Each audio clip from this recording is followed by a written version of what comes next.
Hello everyone, welcome back. आज के इस वीडियो में हम इंटेरोगेटिव सेंटेंस के बारे में समझेंगे। इंटेरोगेटिव सेंटेंस क्या होता है उसे हम इस वीडियो में समझने की कोशिश करेंगे। एक इंटेरोगेटिव सेंटेंस क्या है, उसे किस प्रकार से लिखा जाता है और उसकी पहचान क्या है, सब हम इस वीडियो में डिस्कस करेंगे। तो हमारा टॉपिक है इंटेरोगेटिव सेंटेंस। इसे हम इस प्रकार से लिखते हैं। क्या है? Interrogative sentence.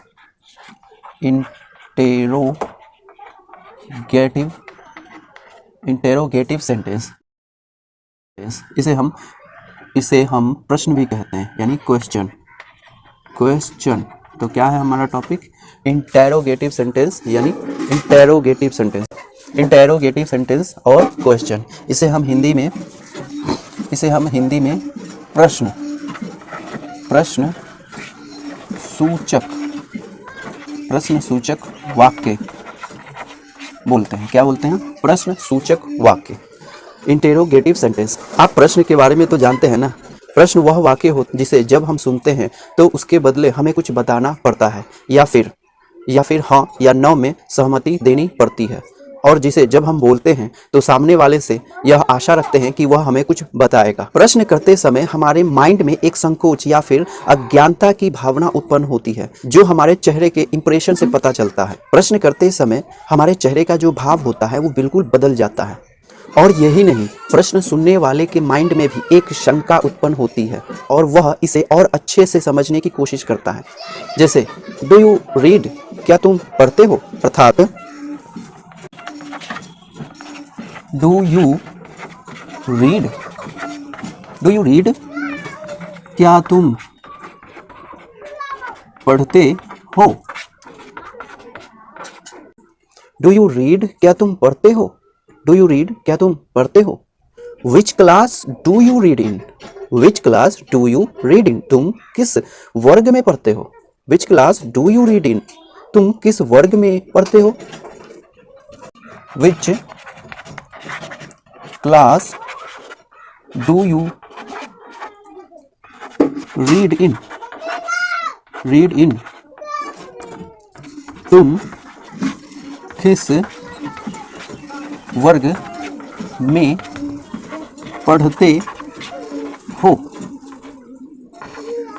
में पढ़ते हो? Which class do you read in? तुम किस वर्ग में पढ़ते हो? Which class do you read in? तुम किस वर्ग में पढ़ते हो? तो आप इन प्रश्न से चेहरे के इंप्रेशन को समझ सकते हैं। प्रश्न पूछते समय आपके चेहरे का स्वभाव भी उसी प्रकार से होना चाहिए, ताकि सामने वाले को पता चले कि हाँ, वह हमसे कुछ पूछ रहा है। ऐसा नहीं है कि क्या तुम पढ़ रहे हो, ऐसे नहीं, तभी तो प्रश्न वाली बात व्यक्त होगी। इसीलिए प्रश्न पूछते समय आपके चेहरे के इंप्रेशन एक संकोची व्यक्ति की तरह होना चाहिए, एक डाउटफुल व्यक्ति की तरह होना चाहिए, अज्ञानी व्यक्ति की तरह होना चाहिए। तो ये होता है प्रश्न पूछने का तरीका। यानी वाक्य जब हम बोलते हैं ना, तो जिस प्रकार के जो वाक्य है ना, उस प्रकार का इंप्रेशन भी सामने वाले को दिखाना पड़ता है। और जब आप किसी को सलाह देते हैं तो इस प्रकार के इंप्रेशन आप शो नहीं करते हैं। आप इस प्रकार से इंप्रेशन शो करते हैं कि सामने वाले को यह पता चले कि हाँ, आपको कुछ जानकारी है। इसी प्रकार से जब आप इंटेरोगेटिव सेंटेंस यानी प्रश्न पूछते हैं, इसीलिए जब आप किसी से प्रश्न पूछते हैं तो उस समय प्रश्न वाला स्वभाव भी उसे दिखना चाहिए। इसके कुछ और एग्जाम्पल हम देख लेते हैं। जैसे कि where is she going? Where is she going? वह कहाँ जा रही है? वह कहाँ जा रही है? Where is she going? वह कहाँ जा रही है? वह कहाँ जा रही है? Where is she going? चेहरे का इंप्रेशन झलकना चाहिए प्रश्न करते समय। प्रकार have you taken your meal? क्या आपने खाना खा लिया? Have you taken your meal? Have you taken your meal? क्या आपने खाना खा लिया? क्या आपने खाना खा लिया? Have you taken your meal? Why are you weeping? तुम क्यों रो रहे हो? Why are you weeping? Why are you weeping? तुम क्यों रो रहे हो, रहे हो। Why are you weeping? तुम क्यों रो रहे हो। तो इस प्रकार से। अब इंटेरोगेटिव जो सेंटेंस होते हैं ना, वो दो प्रकार के होते हैं। पहला है यस नो क्वेश्चन, क्योंकि इंटेरोगेटिव सेंटेंस को हम क्वेश्चन भी बोलते हैं, इसीलिए एक है यस नो क्वेश्चन और दूसरा है WH क्वेश्चन। इसे इस प्रकार से लिख सकते हैं। पहला है यस नो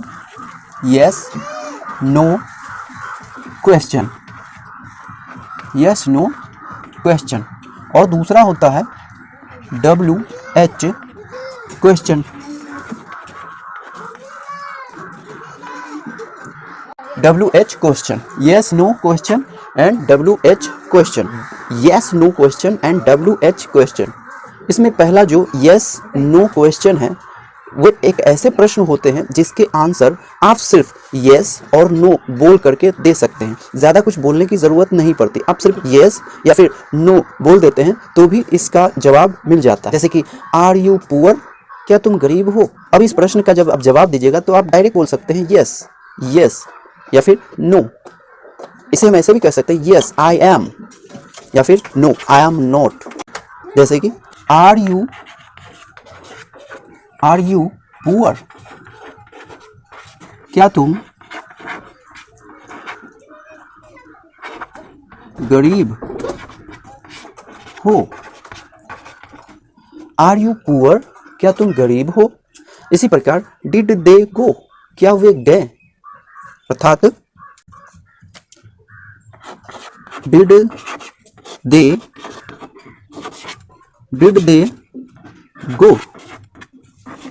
दे गो, क्या वे चले गए, या फिर क्या वे गए, क्या वे चले गए। डिड दे गो, क्या वे चले गए। तो आप इसके आंसर क्या दे सकते हैं, यस या फिर नो।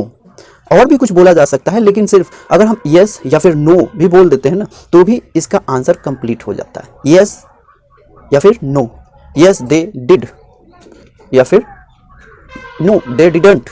इसी तरह मे आई कम इन, क्या मैं अंदर आ सकता हूं। मे आई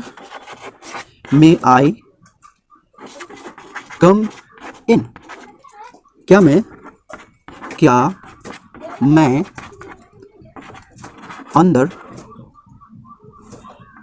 अंदर आ सकता हूं, क्या मैं अंदर आ सकता हूं।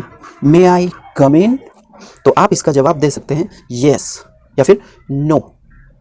ऐसे भी बोल सकते हैं यस यू मे या फिर नो यू मे नॉट। समझ में आया। इसी तरह कैन यू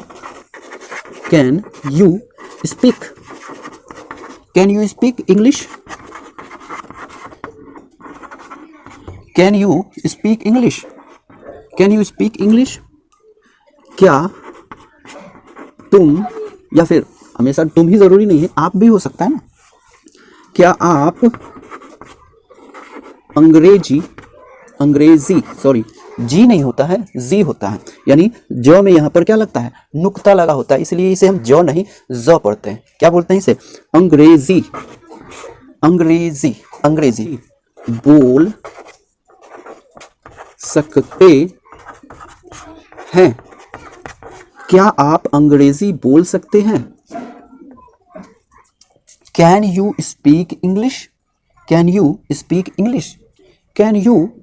इंग्लिश, क्या आप अंग्रेजी बोल सकते हैं। तो आप इसका जवाब क्या दे सकते हैं, यस या फिर नो। इसे हम कह सकते हैं यस आई कैन या फिर नो आई कांट। तो इस प्रकार से यस नो प्रश्न होते हैं, यस नो क्वेश्चन होते हैं, जिसका जवाब हम सिर्फ यस या फिर नो बोल करके दे सकते हैं।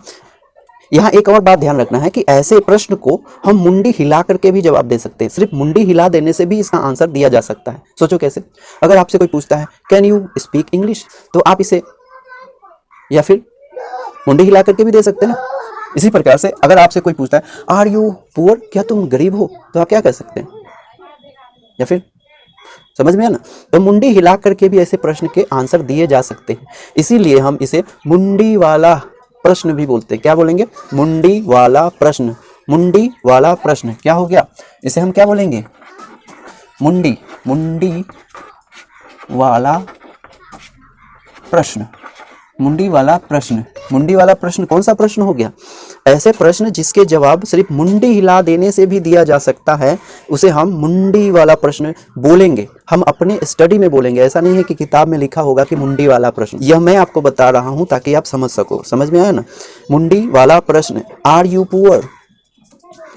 Are you poor? तो 3 तरीके से इसके जवाब दिए जा सकते हैं।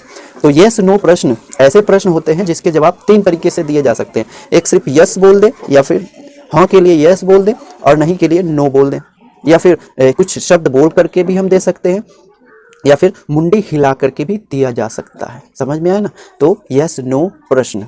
ठीक, यहाँ पर एक बात मैं आपसे बताना भूल गया हूँ, उसके लिए सॉरी। वो क्या है कि इंटेरोगेटिव सेंटेंस की एक पहचान होती है, और उसकी पहचान है ये क्वेश्चन मार्क। क्या है? Question mark. जब भी प्रश्न लिखा जाता है उसमें ये क्वेश्चन मार्क लिखा जाता है। क्वेश्चन मार्क, जैसे कि आधा आप 2 लिखो और नीचे में एक बिंदु लगा दो, इसे हम क्वेश्चन मार्क कहते हैं। क्या कहते हैं इसमें?